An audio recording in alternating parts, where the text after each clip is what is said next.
I want to bring on another guest. Speaking of guests, I am joined with the man himself, Jeff Rich. And just to give Jeff's bio, Jeff Rich, there we are. Jeff Rich is an author, historian, podcaster who worked for 33 years in the government, in the machine. He worked in the machine. Now retired, he currently lives in Melbourne, Australia. Jeff has spent a lifetime of studying history and how knowledge of historical currents can help give context to our changing political winds, especially now. Things have gotten complicated. You can find Jeff on YouTube on the Burning Archive, a damn good show. Jeff, I always say this, it's a damn good show. And also jeffrichsubstack.com. Jeff, how you doing, my man? You doing okay this evening? I'm doing very well. I'd like to offer my mediation services to you, Jamal. But I know, right? I know, right? Bringing people together. And by the way, look, I mean, they both were speaking from on important issues that really mattered, and I'm sure they'll find a way through it. So yeah. They were speaking from their gut, right? They felt some kind of way. And like I was telling KJ, I get it, man. I get where Dimitri is coming from. Like, if you were in Nazi Germany and you were Randall German who felt some kind of way about your government, could you have done anything about your government? No, nothing. Like you were effectively stuck in that situation. And it actually did take other countries to kind of restrain. By the same token, KJ has a good point. What do you expect them to do? Do you think they're going to get militarily involved? Well, how do you do that? You effectively are going against two nuclear powers. You're talking about a nuclear standoff. Like, it's not as straightforward as China getting involved. I think Dimitri's thing and many people's thing is, why are you trading with them? And I think KJ's larger point is, well, at that point, don't you stop trading with the U.S. since the U.S. is bankrolling? No, they have good points. I think KJ is probably more right on the law. I mean, just in reading it. But is this really a law issue? I mean, obviously the law is being ignored by a genocide being committed. So and look, I think Dimitri had a good point too, that, you know, international law, international institutions are important. I mean, there's a broader systemic failure there with the UN Security Council, and China is a member of the UN Security Council, so it you know, does need to accept some responsibility for that. However, you know, unilateralist America is. But yeah, it will be interesting also to see how China acts in this in relationship to India over the next few weeks, to just connect back to the sort of whole US India trade issue as well, because it's true that the US has action has sort of alienated the US. Sorry to have to ask you this, and I'm sorry to break up your flow. Can you increase your mic volume any? It's low on mine, and in there, that chat screaming at me. Tell Jeff to speak up. Speak up, Jeff. Jeff needs to increase his volume. There's like 3 or 4 days. Let me see. And there's another one. Oh, here's Jeff's audio is very low. Because otherwise, I'm not going to hear you. Much better. Much better. Thank you. Fantastic. One more thing. Thank you for the video. Yeah, you look great. I was sitting here like mystified. I was like, did my camera break? Did something go wrong in the transit? So it has something to do with the area? Is that what's going on? Yeah. The I think it's the electronic signals of the lights.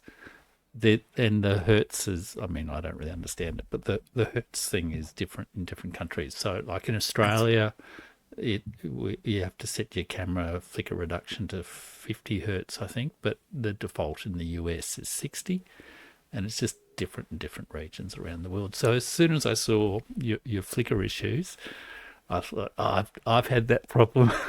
Yeah, I didn't know what I was like. Okay, I don't get this. I changed my frames per second. I did all that stuff. And I downloaded the equipment in order to get the anti-flicker thing, and it worked. So thank you for this. But please continue. I'm sorry, because you're saying something that I want to dig into. Yeah. No, so you know, obviously one assessment of what's going on with the US India trade dispute, which has become more than a trade dispute. It's really broken the strategic relationship between US and India, I think, and I think that's not putting it too far. It's not exaggerating it. It's actually many people have talked about destroying 30 years of work on the relationship between US and India. Yeah. So one, interpretation is it's pushing India closer to Russia and to China. But, India's always been very close to Russia. It really does see Russia as having had a time-tested relationship. So it's not really pushing India any closer to Russia, but it is perhaps opening up some new opportunities with China. But, Yeah. there are some significant strains in that relationship. So part of the question is, well, how will China respond to this as well? Because it may open doors. People have talked about a thaw for some time. And with the Shanghai Cooperation Organization meeting next week and bilateral meetings between Xi and Modi and Xi and Putin, all that sort of stuff, then it may just help push things that little bit further along. But like in India, they're talking about, because India is scheduled to be chairing the leader summit of the Quad, the US, Japan, Australia and India sort of cooperative arrangement. It's meant to be happening in September or October, and India hasn't scheduled that leaders meeting. And a lot of people in India are speculating that the leaders meeting won't happen this year, partly because of all this business. So, and leaders meetings, Quad's been going for 15, 20 years, something like that. And it hasn't always had leaders meetings, so it goes up and down in terms of the intensity and the value of the cooperation at a leaders level. But the fact that what has been seen as a centerpiece of America's Indo-Pacific strategy has fallen apart potentially, or at least been demoted in status as a result of these actions by the wild Trump administration. I mean, it's an absolute catastrophic era of US foreign policy. Oh, you're muted, Jamal. It puts me in mind. They're having prayers here. Okay. For some reason, I love men screaming. I get a kick out of it. I don't know what they're saying. It's just very harmonic. It's like you're just screaming your praises to Allah, just unabashed. Yeah. It puts me in the mind of 3 people in the car: black guy, white guy, and a Hispanic. And the cop pulls my car over and says, "Hey, you, bad word, get out the car." The black guy gets out the car and he says, "Hey, I'm talking to you too, Hispanic guy." It puts me in mind of that. India thought, we can play both sides. We can do both. We can effectively deal with the US and deal with BRICS. And we can float in this happy middle, kind of like Turkey, like Erdogan, where he, will stab anybody in the back. He's a snake. I'm not saying Modi is. I'm just pointing out that Modi wanted to float in both spaces. And the US kind of gave him his wake-up call. Like, dude, no, you can't float in both spaces. And did it in somewhat of a brutal way, right? 25% tariffs, 50% tariffs. We're just coming after you. And Modi, at this point, I guess, is like, what the hell just happened? Like, we were supposed to be buds. I mean, Trump called him a great guy. All of the pictures that are out of hugging Trump and Modi, hugging each other closely and all of this other stuff. And then all of a sudden, bam, just lowered the boom. There's reports that Modi refused to pick up Donald Trump's phone calls. So there's that, which particularly got across how angry that Modi was at the attacks on what they consider to be former colonial state sovereignty, which is a big deal to them. And so what did they do? They got closer to China. Now, to your point, how close will they get to China on this? Trump is not backing down. I suppose, let me frame it in this way. Think of all of the BRICS countries. All of these countries are different, and yet all of these countries are together. They came together purely based on need. And I would wager India is going to do the exact same thing with China. They're probably going to try to mend fences, and they're going to increase trade cooperation. But give me your take on that. Do you think there's a limit to that because of the previous grievances that China and India has had over the years?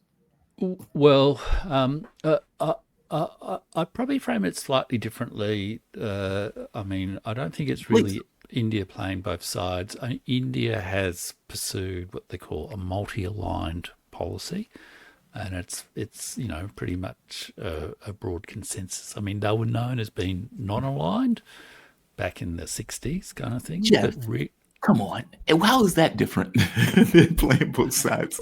well, I mean, the reality is like, they do need to have relationships with all these countries. Really, Agreed. there's an enormous Indian diaspora around the world. Apparently the largest the largest group of overseas born billionaires in the United States are Indians.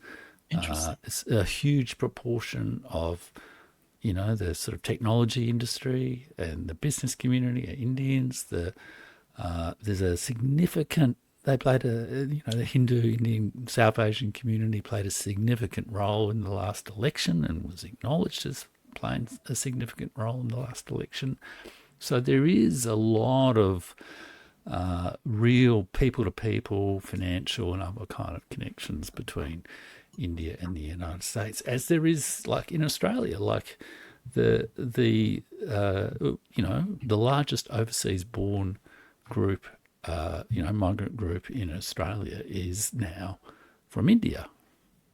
So, they've surpassed both China and Britain. So there's enormous connections that mean it makes sense to do that. And, there has been a lot of orientation in its economic policies, not just to the United States, but to other Western countries. They've done a free trade agreement with Australia. They pursued one. They got one with Britain. They pursued one. There's relationships with the UAE and with Europe. So I really don't think it is. It's a kind of they're sitting on the. You referred to Erdogan. It might be more appropriate in his case, but India is a country with a domestic population of 1.4 billion, a diaspora that's larger than many countries, and very, very significant economic, cultural influences around the world. And the wrecking of the relationship has occurred across more than just the tariffs issue. So the conflict between Pakistan and India played a role, as did Trump's catastrophically dumb claim to have mediated that conflict. America's been involved in Pakistan, as has China been involved in Pakistan as well. And, that those issues were in play. So that worsened the relationship. And the US has not always, it's been hard work within India, even amongst its westernized elites, to sort of orient the country's policy a little bit more towards the US and the West, because there's some very bad history there. I mean, there was the British Empire until 1947. America, was, let's say a collaborationist power with the British Empire to some degree, including, in the Bengal famine in 1943, and in which 5 million people died. And America and Britain could have, at one point, diverted food supplies from Australia to Bengal to save many of those people, and chose not to. It's fascinating when people talk about this. I've heard Indian people in the Indian media, raise that memory in the context of this trade dispute. And, one of the things that the US is seeking is, greater agricultural access. Which would destroy the Indian agriculture sector. And also create a dependency on sort of, I don't know what the right term is for it is, but those seeds that you have to, GMO. the GMO type seeds from Monsanto, which create the, forever dependence upon the seed supplier because they don't, you can't harvest the seeds and replant them. Mm-hmm. So, and there's also religious and cultural issues involved in that in relationship to the dairy industry, which is another piece of, Peter Navarro quality sort of diplomacy in sort of issue. So there's all those sort of issues. There were tensions already with under the Biden administration, the sort of American fiddling around in Bangladesh and shilly-shallying with Pakistan. And, Trump's utterly stupid, ignorant, historically inaccurate comments about, India and Pakistan have been at it like, primitive tribal warriors for hundreds of years. Well, don't mention partition. And people talk about the role of the United States in the context of these trade disputes. People are saying, again, we're finding out that the US is an unreliable partner, just as they were unreliable in 1971. What's 1971? That's, the Bangladesh Liberation War, partition of East and West Pakistan, where, it was one of Henry Kissinger's more notorious interventions. The Russian Navy sent warships to sort of protect the sort of Bangladeshis from sort of US intervention in 1971. There were tensions over the acquisition of nuclear weapons and supply of, nuclear material to India for years, including in Australia. It was only, within the last 10 to 20 years that Australia lifted its uranium export ban to India and, significantly improved its relationship to India as a result. So there's all these historic tensions that cross cultural, political, economic, and strategic sort of issues. And also, when you watch, Donald Trump talk about anything, but a lot of the other American representatives, like Scott Bessent or Bessent, whatever his name is, and Peter Navarro, all the Indian commentators are just saying, these people have no idea what modern India is. They have absolutely no concept of the country, its modern state, its historical legacy. It's, people talk about its civilizational heritage, but that in a way is also about a pride about its culture and all this sort of thing. So all of these issues have just been, like a bull in a china shop. The US government administration has just gone in and totally trashed that relationship. So, but on the other side, in terms of relationships with China, that is complex. I mean, there was a war in 1962, there's the border dispute, there's, if you like, people talk about the Thucydides trap between US and China in terms of tension between a dominant and a rising power. But in a sense, there is also that similar tension within Asia itself between, China that has risen miraculously over the last 30 years and India, which is now rising similarly on a little bit of a delay, but also in a way, China needs to, create, have the magnanimity to create some space to allow both India and China to be sort of major powers in Asia as well. And in some ways, Russia is the peacemaker, the peacemaker. Yeah, the bridge between them. And I think it's not insignificant that in the last couple of weeks, there have been several, very high-level delegations meetings between India and Russia. Jaishankar was there in, I think, last week. And one of the things he said was India has changed its perspective on participating in a sort of Eurasian free trade agreement, which will have, enormous economic implications and sort of security implications and, de-dollarization type implications. And the National Security Advisor was there as well as the direct contact between Modi and Putin. And the relationship between Modi and Putin goes back decades as well, even before he was Prime Minister, when he was Chief Minister of Gujarat. So it's, there is some talk about Russia, I guess, helping find a bit of a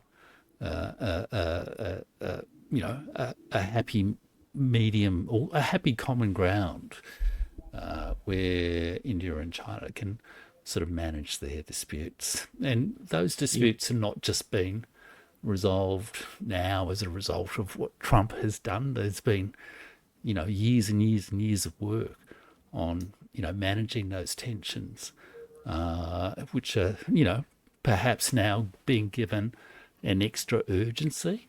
And I think we might well see quite a few, significant moves on that front over the next week or two.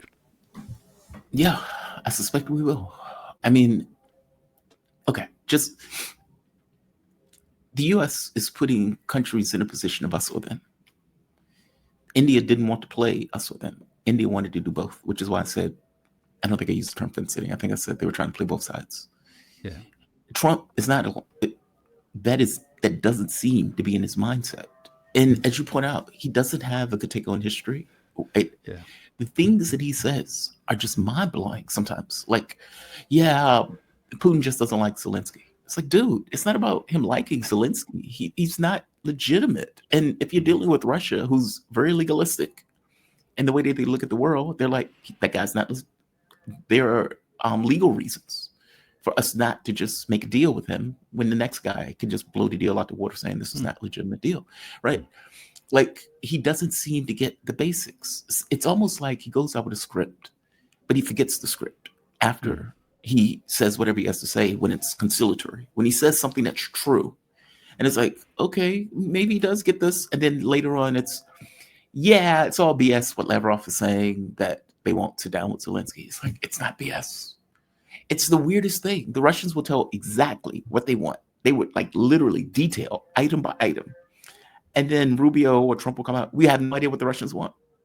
And I feel this is about India also. It's like, if you understood the historical context, kind of like with Japan, or not Japan, China, with this notion of we won't go back to this humiliation, this century of humiliation again. That's just off the table. This is not something that we would accept. India is very similar in that sense, going back to their colonial roots. You have a country that is massive, 1.4, 1.5 billion people, and you, the upstart on the block, that's only been around for about 400 years, is telling India, giving them demands, and not just giving them demands, trying to punish them with sanctions. It's just outrageous. It really is. Yeah. I want to play this clip by Navarro, since you mentioned Navarro. And this clip is the funniest thing in the world to me because, and I want to get your take on this, does this show desperation? I always think when a group gets very shrill that there's something wrong. Like, there's confidence is one thing. Shrillness indicates something else. Navarro in this clip sounds very shrill. And it's not just this clip. There are two. And I play them back to back just so to get your take on both. This is the first one where apparently a war that the U.S. started is now, of course, Modi's war. It happens, of course, is Ukraine comes to us and Europe and says, give us some more money. So everybody in America loses because of what India is doing. The consumers and businesses and everything lose, and workers lose because India's high tariffs cost us jobs and factories and income and higher wages. And then the taxpayers lose because we got to fund Modi's war. Okay. The road to peace runs at least partly right through New Delhi. I mean Modi's war. Let me ask because the road to peace runs in part through New Delhi. I mean, that's a lot of money. It's a lot of money. It's a lot of money. But there are some who say that we're losing leverage with China by. I love the fact that he's pointing out the obvious thing, right? Hey, you realize you're pushing them closer to China. All right, here's the next clip. And this one, and again, you're getting in bed with the authorities. His where he places his lever, but this is him. To me, Joe, is that the Indians are so arrogant about this. They say, "Oh, we don't have higher tariffs. Oh, it's our sovereignty. We can buy oil from anyone we want." India, you're the biggest democracy in the world. Okay, act like one. Side with the democracies. You're getting in bed with the authoritarians. China, you've been at quiet war with them for decades. They invaded Aksai Chin and all your territory. These are not your friends, folks. Okay, and the Russians. I mean, come on. With a direct appeal to the listeners. Yeah, to me. He's the Indians are arrogant, Jamal. The Indians are arrogant. Ain't that something? I'm going to prove arrogant about their sovereignty. I love that. And then the democracy stuff, like, why are you siding with authoritarians? Yeah, do we need the MAGA nationalist revives Joe Biden's democracy versus autocracy rhetoric. I mean, it's insane. We've worked with so many autarchies or whatever the hell Joe Biden used to call it, but basically dictatorships. We install dictatorships because we prefer them as opposed to dealing with democracies. Give me a take on this. This is just outrageous. Well, look, I mean, I don't know. How much do you know about Peter Navarro? I mean, you should ask Richard Wolff about him. I mean, he's this sort of, he worked in the previous Trump administration. He's like he's been one of the brains behind the sort of economic nationalist tariff type policy. And, reportedly he was the architect of the, Liberation Day tariffs. So he's done a hell of a lot for US government administration over the last couple of months with that number.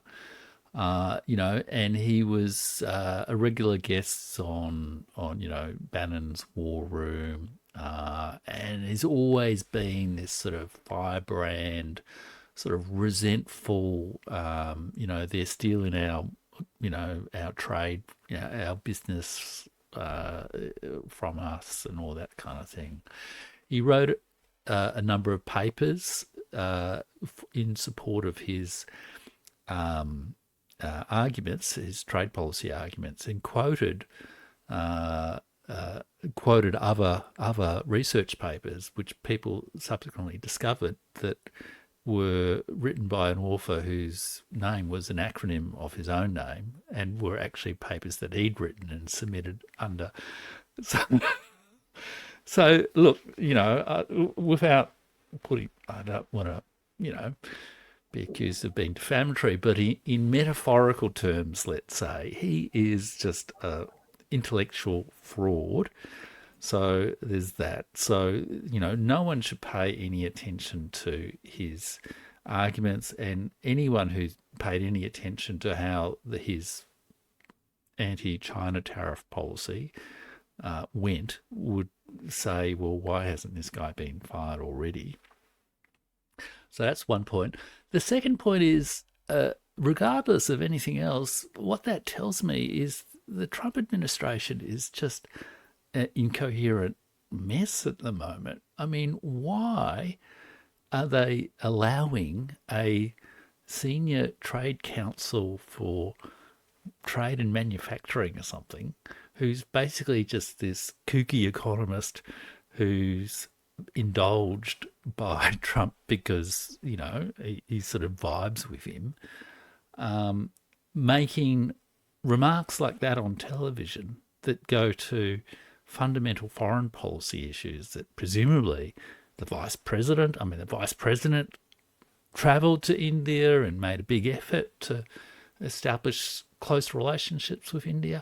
Why are they allowing him to make comments like that? So there's a sort of, beyond the incoherence of the policy and the strategy, there is just at a communications level, a complete lack of coordination, a complete lack of competence about the way in which they're sort of delivering a message. They're just allowing this guy to, as you say, be really shrill, but in a way it's the it's this sort of resentful, they're ripping us off kind of motif, which is just in a way the central motif of American foreign policy under Trump. They're ripping us off, so we're going to, bully them, threaten them, bribe them, whatever it is, so that they come and treat us with appropriate respect. So, he's just ridiculous, and all the commentary in India is in a way sort of treating him as it's consistent with that guy who was the ambassador in Lebanon talking about be civilized, you animals. Yeah. Paul, but it's that resentful supremacist attitude coming out. And the other thing is what I had heard, or what I've heard through various pretty well-informed sources in India, is that the actual detailed trade talks to establish the sort of, bilateral agreement between India and the USA were pretty much sealed, done and dusted, and there was basically an agreement.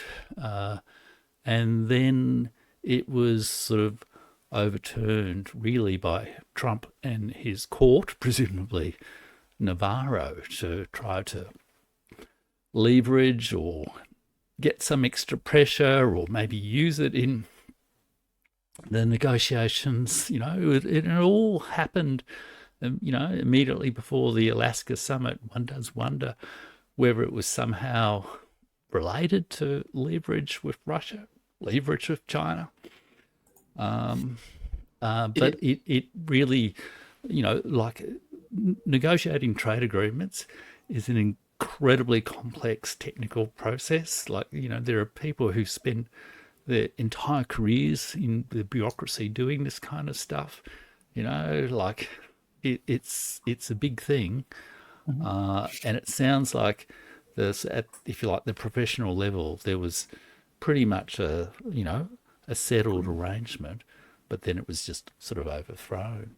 And even people like Shashi Tharoor, who's not from the governing party in India, but the chair of the Foreign Affairs Committee, and is like a leading westernized intellectual within India.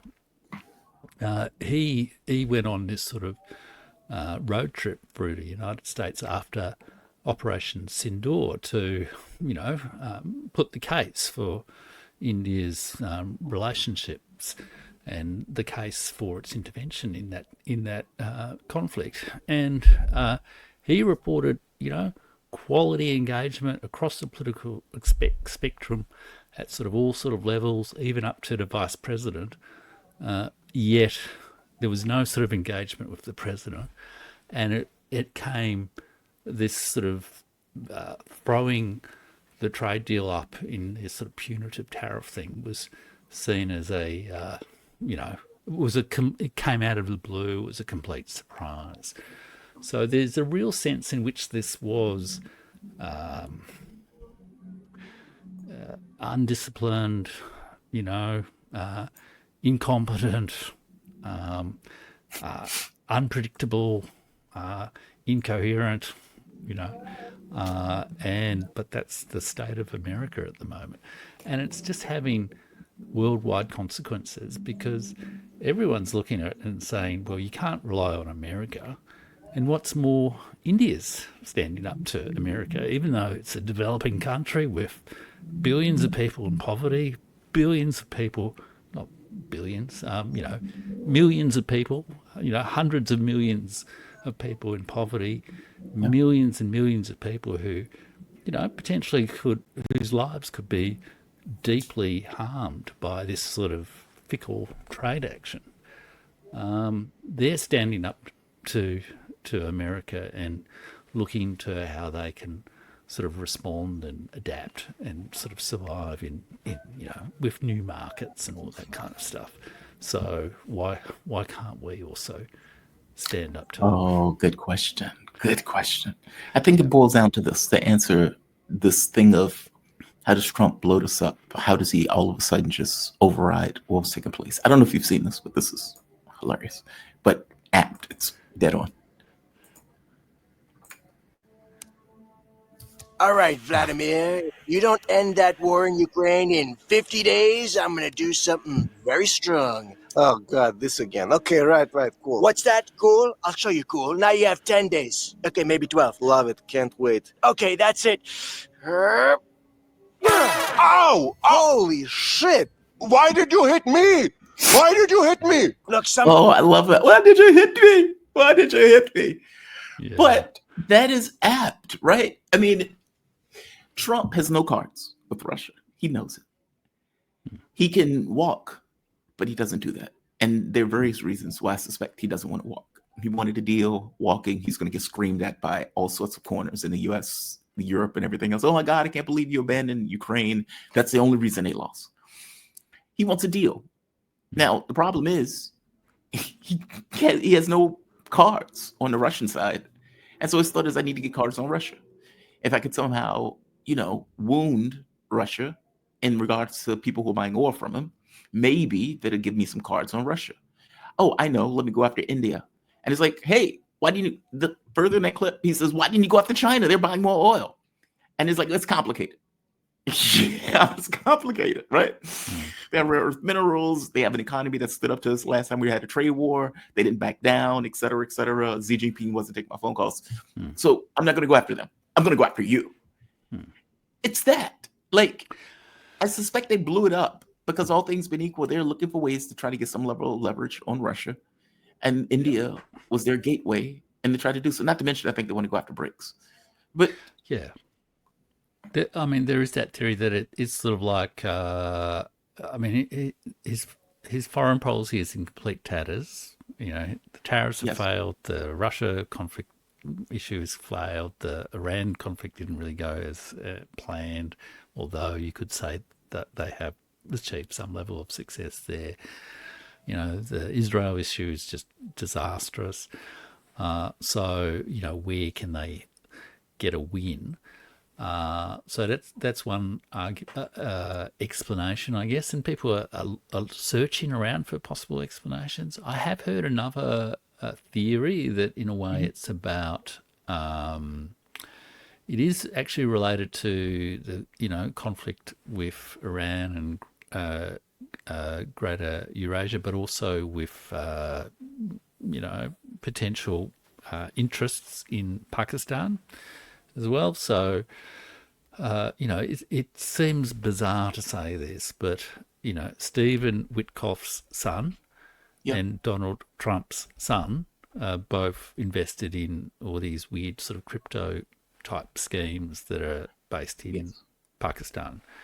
And there's also Pakistan. Pakistan is a huge crypto scene?